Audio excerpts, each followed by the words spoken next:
Walking, biking, carpooling. If we all changed how we got around, we could stop a lot of carbon from going into the atmosphere. Walking is a great way to fight climate change, if it's safe.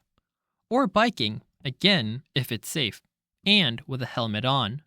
The only carbon emitted when we walk or bike is whatever we breathe out. Encourage your family to carpool to work or school or to take public transportation, like a subway or bus, if it's a choice where you live so that you're not emitting carbon dioxide and more pollutants if you don't have to. When you're in the car, hopefully in a carpool, think about when you're using your car's air conditioning unit. It requires using more gas and therefore emits more carbon dioxide into the atmosphere. So, if you can, open a window instead.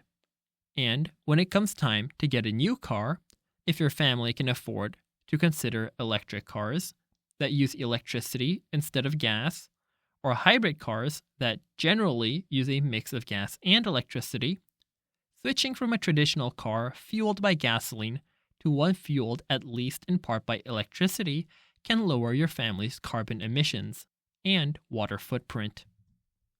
It's not always feasible to carpool, and sometimes we have to get on a long flight to visit family or friends who live far away, or because we're going on vacation. Or your parents or I may need to get across the country or world for work. Rather than not going anywhere, we need to make the best, most climate-conscious choices we can about how we get where we need and want to go. As is true throughout this section, even little choices can make a big difference. You can also work with your parents to advocate for your local government to make biking easier. New York City, Minneapolis, and other cities have invested in building bike lanes to encourage more biking as a means of commuting to and from work. In Amsterdam, the Netherlands, and Copenhagen, Denmark, biking is a main, if not the main, way people get around.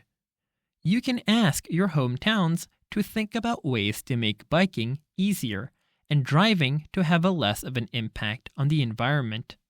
As one example, parking meters in Salt Lake City are now solar-powered.